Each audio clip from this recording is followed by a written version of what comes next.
All of humanity's problems stem from a man's inability to sit in a room quietly, alone. Blaise Pascal said that. So Blaise Pascal, he was a child prodigy, an inventor, a mathematician. If you know that pascals is a unit of pressure, that's because it was named after him, in honor of him. This really touched me when I first read this.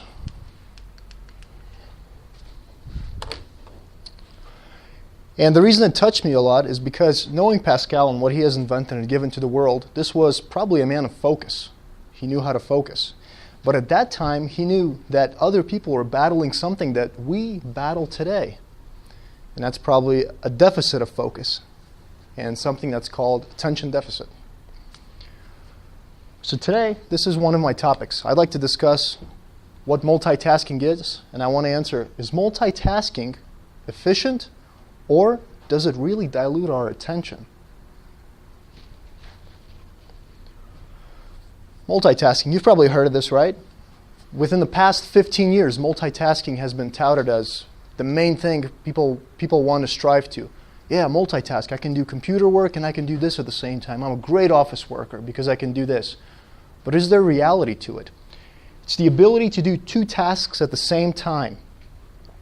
Now, according to a professor from the University of Michigan, it is impossible to do two complex cognitive tasks at the same time.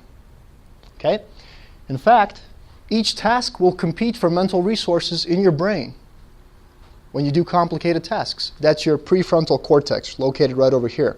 So in essence, in the very end, what you get is a lousy task done over here and a lousy task done over there.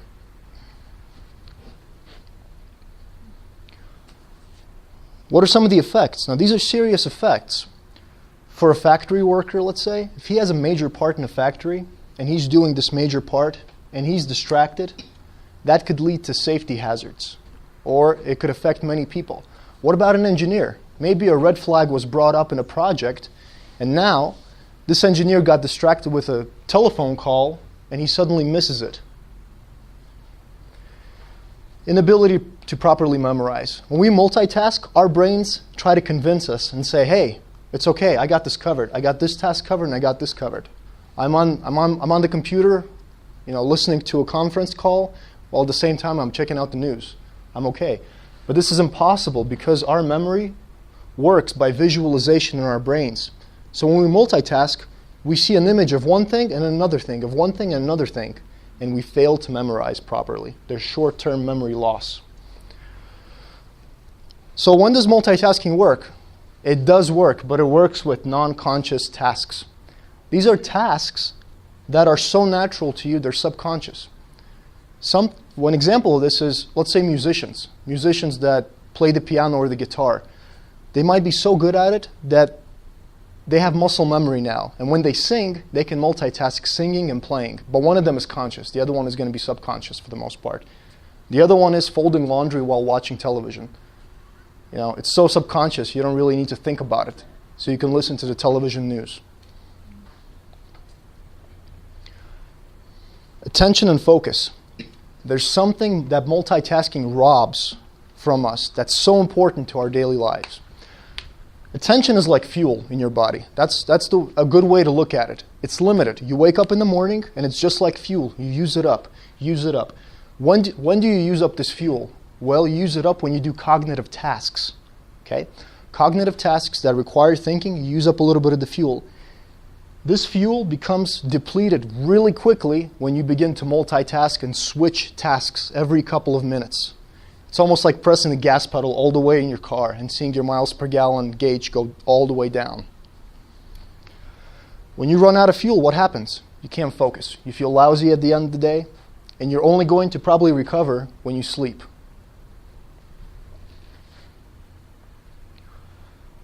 So let's go back to Blaise's saying. He says, all problems of mankind, right, are caused by man's inability to sit quietly in a room alone. All problems. Huge. What does he mean by problems? Here's the thing. As you go on in the day, your attention is lost. You start multitasking. Yeah, I got to do this, I got to do this. And at the same time, when you start switching tasks, your mental capacity is overcapacity. So you lose track of what is really important out of those tasks. You lose the priority. And everything is now on fire in your head. You're saying, oh, I just got to get it done. It's all a to-do list. It's not even prioritized anymore. This same sense of danger in your mind now causes you to chase these ghosts, the tasks. At the end of the day, you go to sleep, you're really hectic and you feel bad, but you go to sleep and you restore the attention overnight, and when you wake up, you feel a little better. Weird. Why do you feel better? Nothing changed. Those tasks you went to sleep with were still there last night, but you feel a little better in the morning. Why did that happen? It happened because all the issues are still there, but your attention has now gone back up again. And now you can actually prioritize and say, hey, those tasks seem important to me yesterday, but today, the day is good. They're not as important. So you feel better. So here's the main task over here. How do you refuel attention? That's what we're looking for when we multitask or do tasks. We want to keep that attention fuel so we can do more things in one day. First of all, you prevent overconsumption by limiting your multitasking in cognitive things. Second thing is use a timer. That's how you avoid feeling pressure. That's just one technique. Put in a timer, like a kitchen timer, when you do something for 20 minutes or 30 minutes, and that 20 minutes and 30 minutes is your freedom to do that task, to be independent of other distractions. When that's over, it's going to tell you when it's over. It eases the pressure. Second is turn off your email notifications and turn off your cell phones.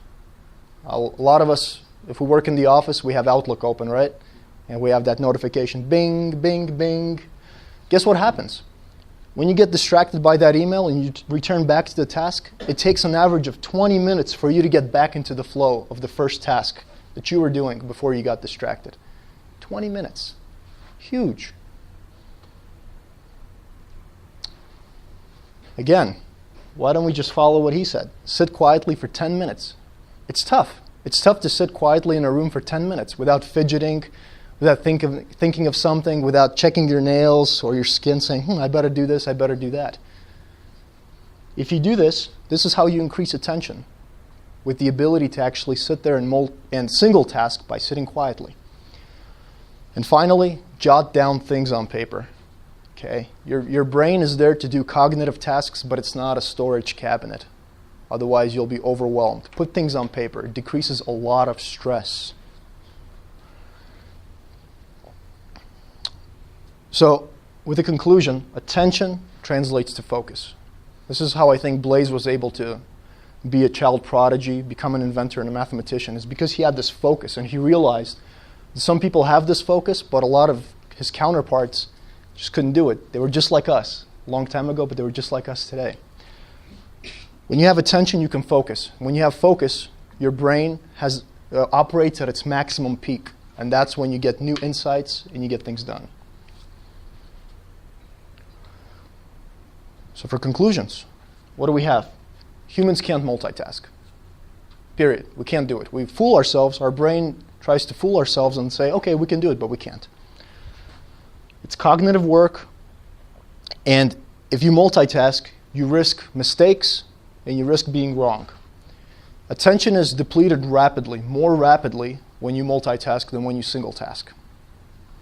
And finally, lack of attention makes your problem seem to amplify for some reason at the end of the day when you're running like a chicken, just until you get some sleep and you wake up with more attention by next morning.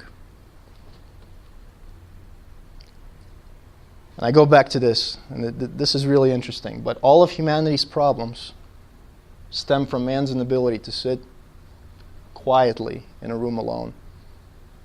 Maybe he had a point. I don't know. You guess. Thank you.